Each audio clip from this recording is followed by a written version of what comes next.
juga tentang menikmati setiap pemandangan di sepanjang jalan. Dari Gunung Tambora, Sumbawa, mari mengenal Indonesia lebih dekat.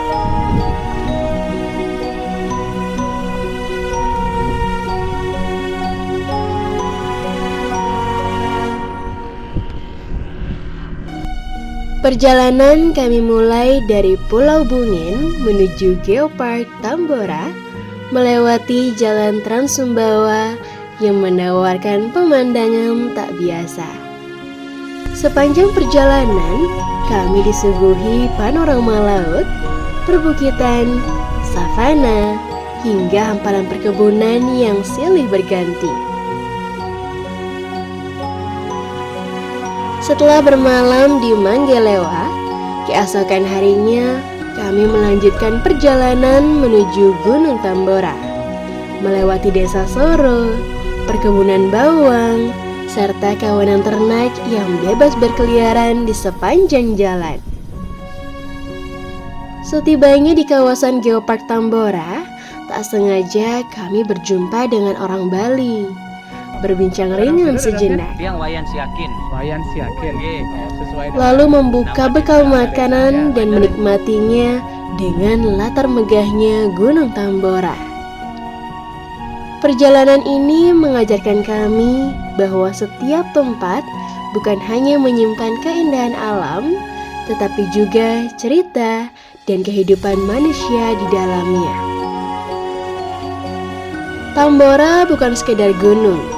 Ia adalah saksi sejarah, kekuatan alam, dan warisan geologi yang hingga kini masih menyimpan begitu banyak cerita. Bersama Anindya Trip, mari mengenal Indonesia lebih dekat.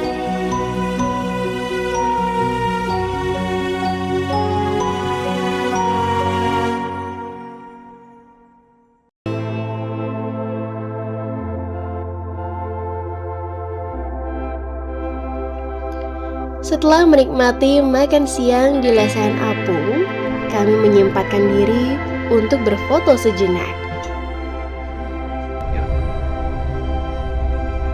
Setelahnya, kami kembali menuju Pulau Bungin. Kendaraan bergerak perlahan di antara rapatnya rumah warga.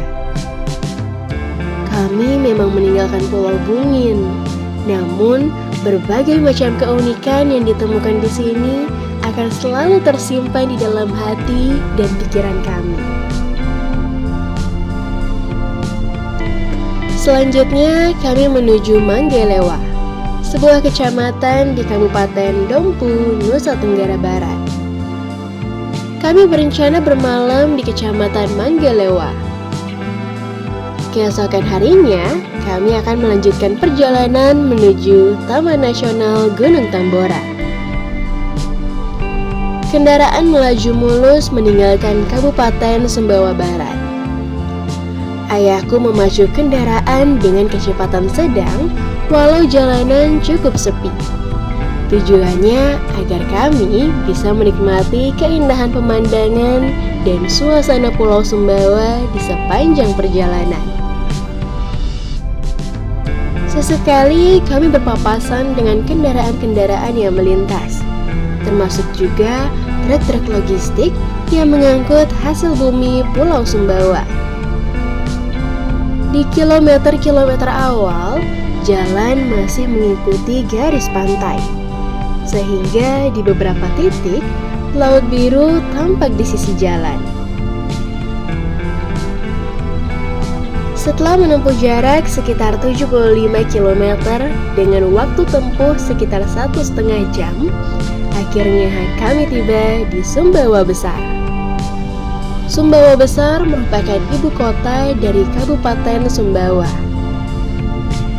Menjelang memasuki kota Sumbawa Besar, suasana mulai berubah. Jalan menjadi lebih ramai, pertokoan mulai bermunculan. Arus kendaraan meningkat dan aktivitas masyarakat kian terlihat, memberikan kesan seolah kembali ke pusat kehidupan Pulau Sumbawa.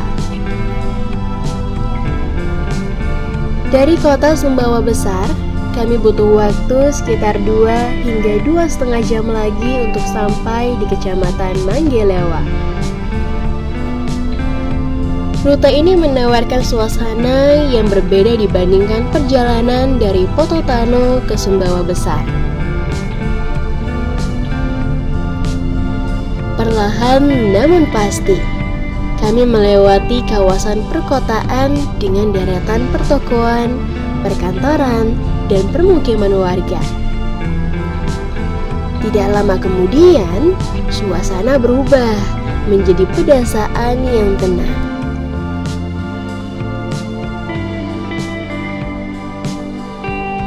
Hamparan lahan pertanian yang luas mulai mendominasi pemandangan. Semakin jauh perjalanan, lanskap berganti menjadi perbukitan dan savana khas Pulau Sumbawa.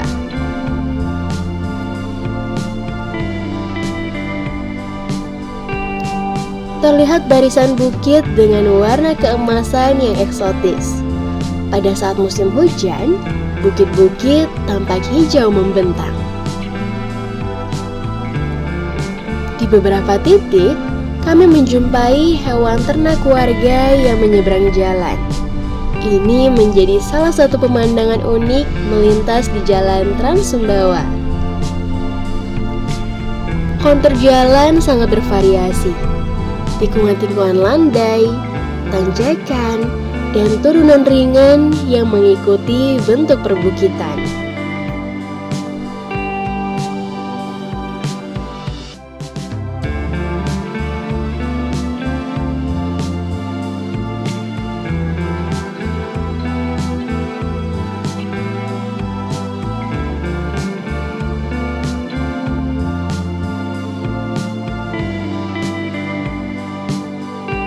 Di antara road trip yang sudah kami lalui, perjalanan darat di Trans Sumbawa menjadi perjalanan terfavorit bagi kami semua. Sepanjang perjalanan, kami dibuai dengan indahnya pemandangan. Seolah setiap kilometer, pemandangan selalu berganti. Laut, bukit, savana, lahan perkebunan, gugusan pulau-pulau, lalu kembali lagi ke perbukitan. Saat matahari mulai condong ke barat, cahaya keemasan menyinari bukit-bukit Sumbawa dan menciptakan panorama yang sangat fotogenik. Bagi penghobi road trip seperti kami, momen perjalanan seperti ini sama berharganya dengan momen ketika kita sampai di destinasi yang dituju. Akhirnya, setelah 5,5 jam perjalanan, kami tiba di Kecamatan Manggelewa. Temaram lampu jalan dan siluet kemerahan di ufuk barat menyambut kedatangan kami. Kami tiba dengan perut yang sudah lapar.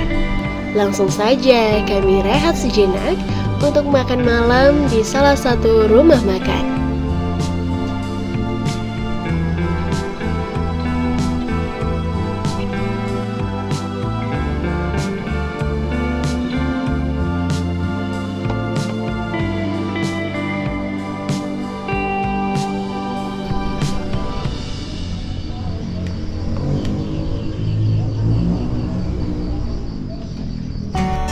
Homestay tempat kami menginap jaraknya hanya beberapa meter dari sini. Sekitar jam 8 malam, kami pun tiba di Juliana Homestay. Homestay yang sangat nyaman. Kamarnya penuh dengan dekorasi, seolah kami tidur di rumah sendiri. Harga sewanya Rp250.000 per malam.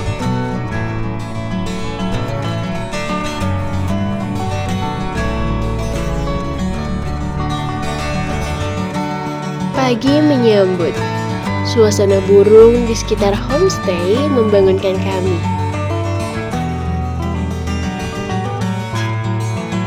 Suasana pagi begitu tenang. Kabut tipis menyelimuti langit Manggelewa. Perlahan hamparan lahan pertanian mulai terlihat. Manggelewa memang dikenal sebagai salah satu sentra pertanian bawang di Pulau Sumbawa. Selepas berkemas, kami bersiap untuk meninggalkan homestay.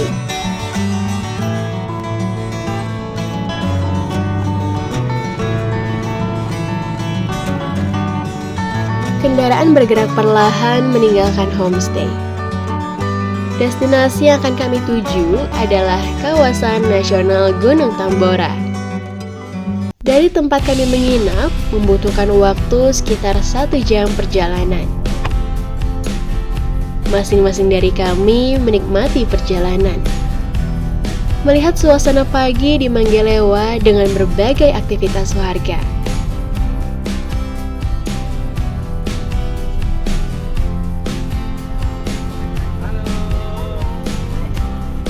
Hingga akhirnya kami tiba di pasar tradisional Desa Soro, sebuah desa di Kecamatan Kempo, Dompu, Nusa Tenggara Barat.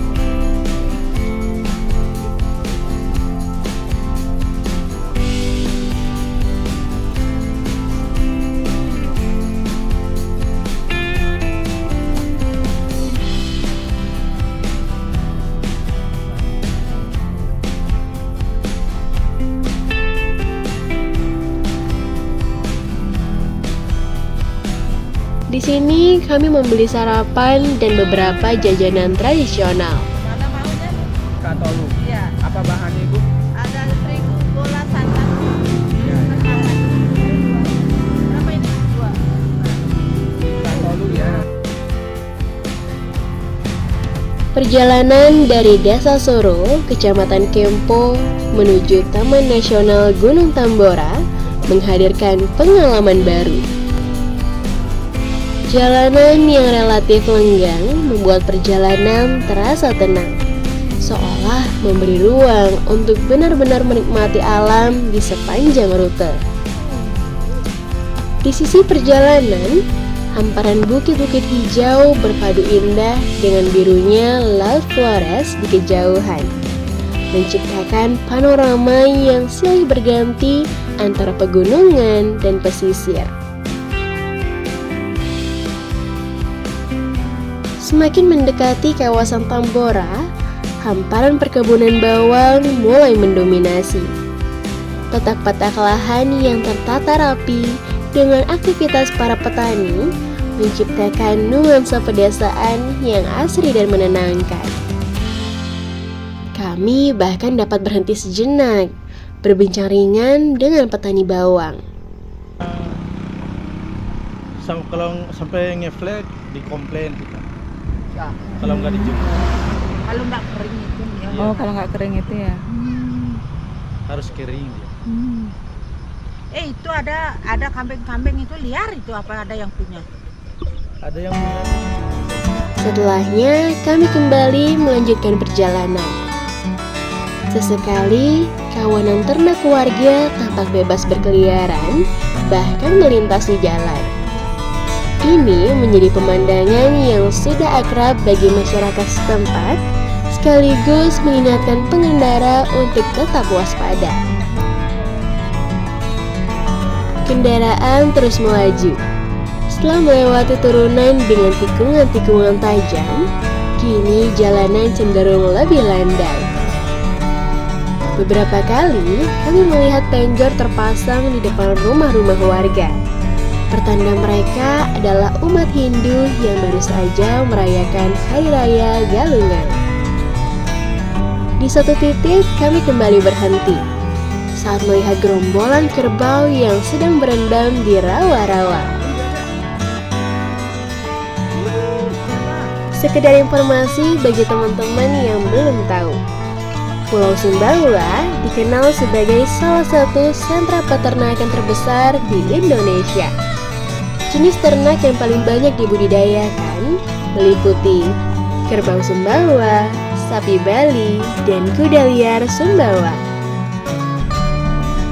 Perjalanan kami lanjutkan. Pemandangan di kiri dan kanan yang seolah tak ada habisnya memikat hati.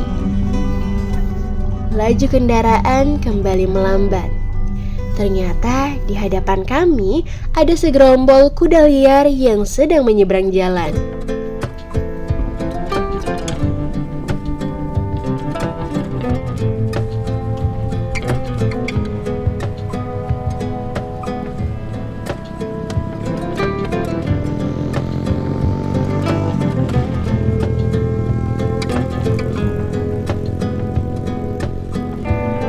Akhirnya kami pun tiba di kawasan Geopark Gunung Tambora. Gunung Tambora merupakan gunung api aktif yang berada di Pulau Sumbawa, Nusa Tenggara Barat. Saat ini, puncaknya memiliki ketinggian 2.851 meter di atas permukaan laut atau MDPL. Sebelum letusan besar tahun 1815, para ahli memperkirakan tingginya mencapai 4.200 hingga 4.300 mdpl, sehingga termasuk salah satu gunung tertinggi di Nusantara pada masanya. Letusan terbesar terjadi pada 10 April 1815 yang merupakan salah satu letusan gunung api terbesar yang pernah tercatat dalam sejarah manusia.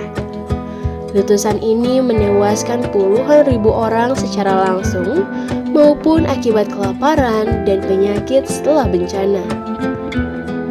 Letusan Gunung Tambora juga memicu perubahan iklim global yang menyebabkan krisis pangan dan berkurangnya populasi kuda di Eropa. Kondisi ini mendorong Karl Drais menciptakan kendaraan roda 2 tanpa kuda pada tahun 1817 yang kemudian berkembang menjadi sepeda modern. Kini, Gunung Tambora telah bertransformasi menjadi salah satu destinasi wisata alam unggulan di Pulau Sumbawa. Selain menjadi tujuan wisata petualangan, Tambora juga merupakan laboratorium alam yang penting untuk penelitian geologi, keanekaragaman hayati, dan sejarah letusan gunung api dunia. Saat kami berhenti untuk menikmati bekal makanan, ayahku menyetop warga lokal yang sedang berkendara. Kami ingin mendapatkan informasi tentang objek wisata di Gunung Tambora. Ternyata, bapaknya adalah orang Bali yang telah merantau sekitar 20 tahun di Sumbawa. Sesuai dengan nama desa ya. Yang di YouTube. Nanti yang tag dan ya. Darinya, kami tidak hanya mendapatkan cerita tentang destinasi wisata di seputaran Gunung Tambora, namun juga perjuangan mereka hidup di tanah rantau. Kalau itu jauh kulitnya kalau sampai ke rumah. Lumayan tembus. Setelahnya, kami membuka bekal makanan. Makan bersama dengan latar Gunung Tambora menjadi pengalaman yang sederhana tetapi berkesan. Menikmati suap demi suap sambil memandang megahnya Gunung Tambora dan hamparan alam di sekitarnya. Udara yang sejuk, suasana yang tenang, dan panorama alam membuat sarapan jauh lebih nikmat. Selepas sarapan, kami menyempatkan diri untuk mengambil beberapa foto. Kita sedang berada di Geopark Tambora.